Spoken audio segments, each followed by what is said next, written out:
Tak, ahojte, pozdravujem všetkých. A ja som sa rozhodla dnes, že spravím také krátke video a pozdielam vám niečo z mojich poznámok, čo som si zapísala, lebo teraz čítam knihu, ktorú som si kúpila elektronicky a táto kniha je od Tomáša Halagana a volá sa Jazyk ako kód reality. A tam veľmi zaujímavé veci, ktoré sa týkajú každého z nás. A ja mám už som na konci tejto knihy a mám tu niekoľko poznámok, ktoré som si spísala a stále mi tak chodí, že proste nech zazdielam nejaké poznámky len takto, napríklad na video. S tým, že je to od Tomáša Halagana, autor je Tomáš Halagan, ja len zo pár poznámok, ktoré som si zapísala z jeho knihy, tak budem rada citovať a môžeme sa nad tým nejako možno zamýšľať. Takže začnem asi takýmto niečím, že tak.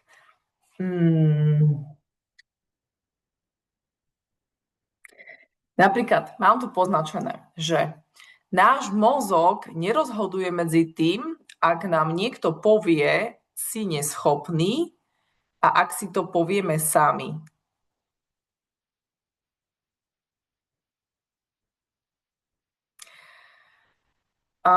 Skúsim to dať ešte takýchto príkladov, aby sa to možno lepšie pochopilo. Čiže ak na nás napríklad hovorí podomový predajca, predstavte si, že vám podomový predajca zaklope na dvere, vy mu otvoríte dvere a v momente sa aktivuje v mozgu niečo, nejaké obranné mechanizmy v prefrontálnom kortexe a mnoho ľudí sa môže opýtať, že kto to je, čo tu chce, či ma nechce oklamať, či nie je nebezpečný, či ma nechce okradnúť o peniaze a podobne. A to, čo sa u každého z nás zvyčajne spustí, tak sa nazýva kritický faktor. Ale ak hovoríme sami k sebe, to znamená, ak sa prihovárame sami sebe vo svojom vnútri, tak tento filter je vypnutý. Pretože mozog evolučne nepredpokladá, že by sme sami seba chceli oklamať, ublížiť si, spochybňovať sa, chcieť niečo, čo by nám mohlo ublížiť a podobne. A preto, ak si človek povie, že je neschopný hlupák, neschopný debil, sám sebe, ak to človek povie aj v tichu, nemusí to hovoriť nahlas slovami, tak táto informácia prechádza do amygdaly, ktorá sídli v našom mozgu a okamžite ju mozog príjme ako fakt. Čiže ja verím, že nám je to všetkým jasné, o čom hovorím. To znamená, tie myšlienky, tá myšlienka, ktorá nám počas dňa prebehne, keď niekde zakopneme, keď nám niečo spadne na zem, keď niekomu niečo povieme a chceli sme to povedať inak, alebo čokoľvek, a automaticky nám tam príde niečo také, že ty si neschopný, ty si neschopná, ty si idiot, tak je to veľmi silná informácia, ktorá je vyslaná do mozgu a mozog to berie, že je to proste takto. My tomu uveríme a tým sa potom naozaj aj stávame. A nielen, že sa tým stávame, ale respektíve človek sa tým stáva, ale takto nás potom vnímajú aj ľudia. Takto tohto človeka vlastne vnímajú aj ľudia. Takže, čo som tým chcela povedať je, že naozaj je veľmi dôležité počas dňa si všímať, kedy sami sebe povieme, aký sme v negatívnom ponímaní. Toto je veľmi silné a týmto sa programujeme a podvedome si človek potom neuvedomuje, že vyžaruje zo seba toho hlupáka, toho debila, lebo tomu uveril na podvedomej úrovni a to vysiela aj do svojho okolia a takto presne ho vnímajú aj ľudia. Čiže možno už každý si môžeme teda za seba, ak to niekto naozaj máva často počas dňa, alebo proste to máva, že si takéto veci hovorí a vie sa pri tom zastihnúť, tak možno je dobre sa pri tom potom hneď zastaviť a len to vlastne zmeniť. Čiže nehovoriť si ešte dvojako, že ja som debil, lebo som povedal, že som debil, ale povedať si, OK, v poriadku, nie som, stalo sa to, som človek, tieto veci sa dejú, som omylný, som omylná, môžem sa pomýliť, spadlo mi to, nič sa nedeje, rozbilo sa to, upracem to. Proste sa za to vôbec neobviňovať a nedávať takéto silné negatívne slova na svoju adresu. Tak a ešte tu mám jednu poznámku. Ja ich tu mám o mnoho viacej, ale teraz ešte skúsim pozdieľať túto jednu časť. A tá sa nazýva, že nominalizácia. Nominalizácia je proces, pri ktorom vezmeme sloveso, napríklad nejaký dej, pohyb alebo zmenu a zmrazíme ho do podstatného mena. Čiže nejaký vec alebo nejaký statický stav. To znamená, máme sloveso, máme nejaký proces. Mám problém s komunikáciou.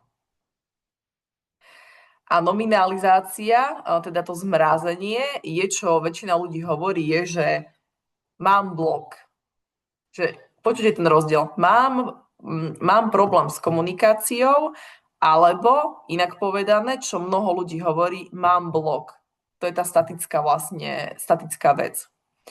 A v tomto prípade to znamená, že ak poviem, že mám problém s komunikáciou, tak tu sa dá ešte niečo urobiť. V tomto prípade napríklad môžeš rozprávať pomalšie, rýchlejšie, môžeš si to premyslieť, môžeš použiť iné slova a podobne.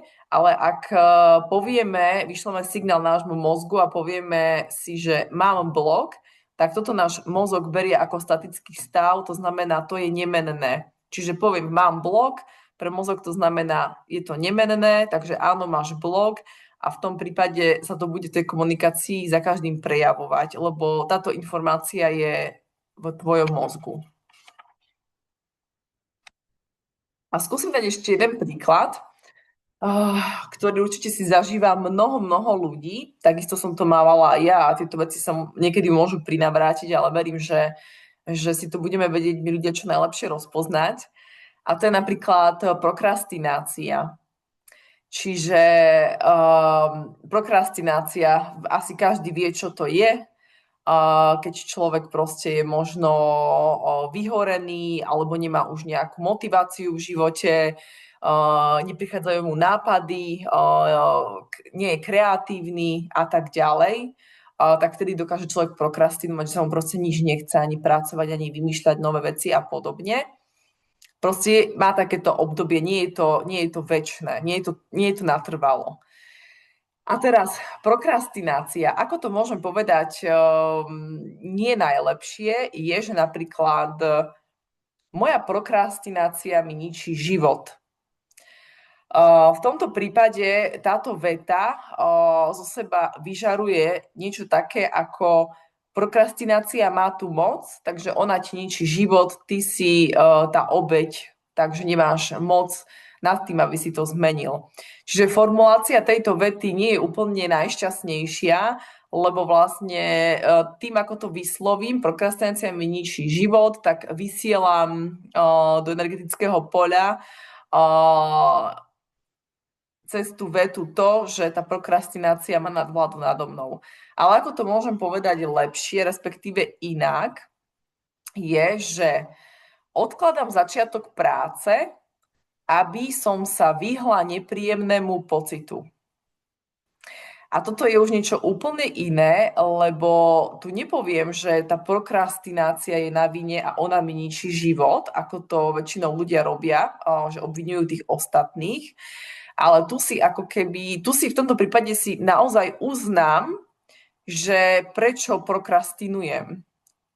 Čiže ja si uznávam, že odkladám začiatok práce.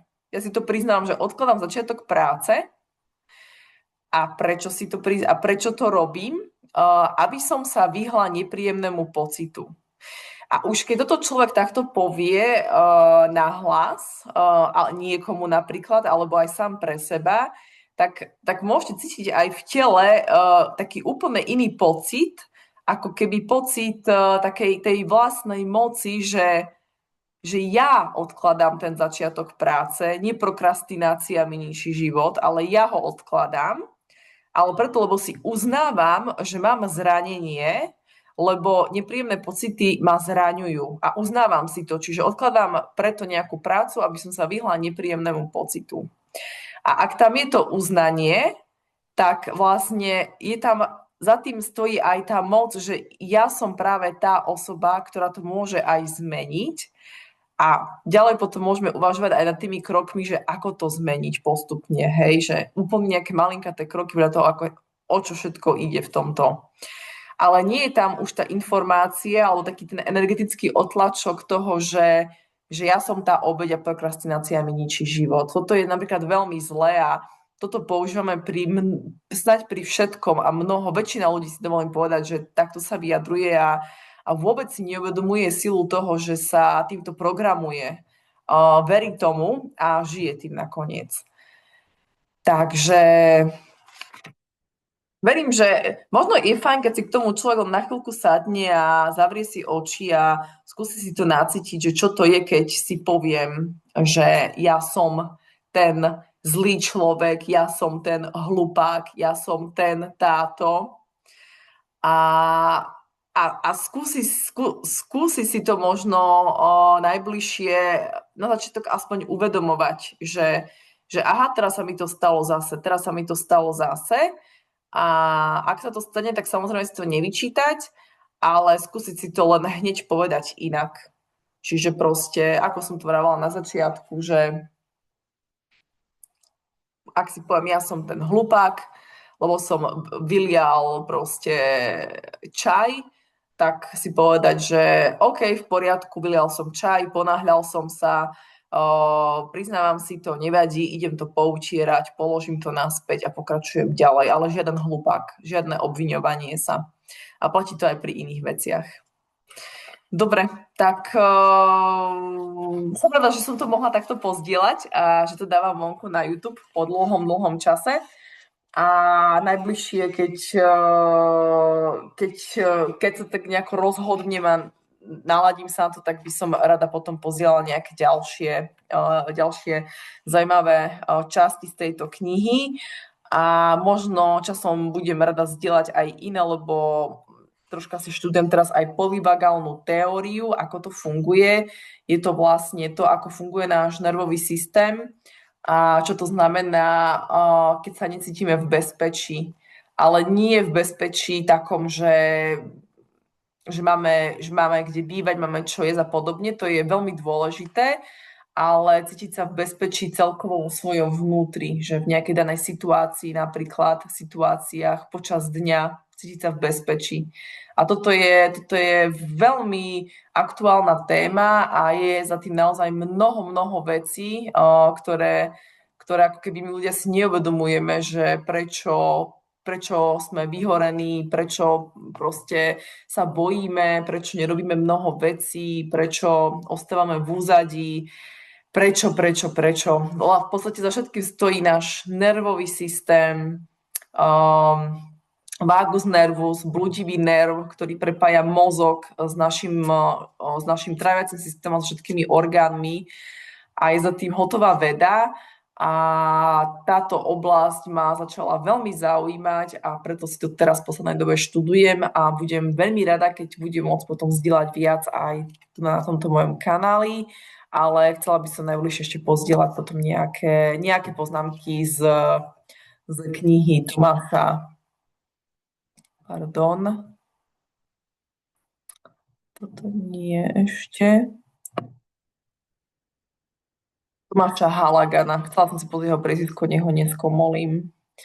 Tomáš Halagan, Jazyk ako kód reality. Inak, ak by ste si chceli kúpiť od neho knihu, tak si ho určite nájdete na Facebooku, keď si dáte Tomáš Halagan. A ja si to ešte radšej overím, aby som vám teraz neklamala. Takže chvíľočka. Facebook. Takže to má Halagán.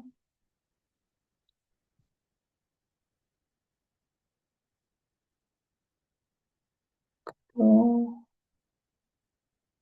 áno, myslím, že to samozrejme, ja sa s ním nepoznám, ale knihu od neho som si kúpila, vymenili sme si nejaké správy, ale musím povedať, že tá kniha je naozaj perfektná.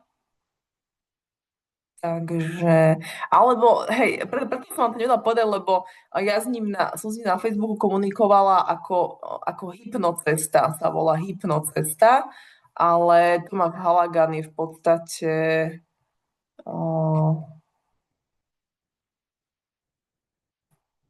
áno, je to on.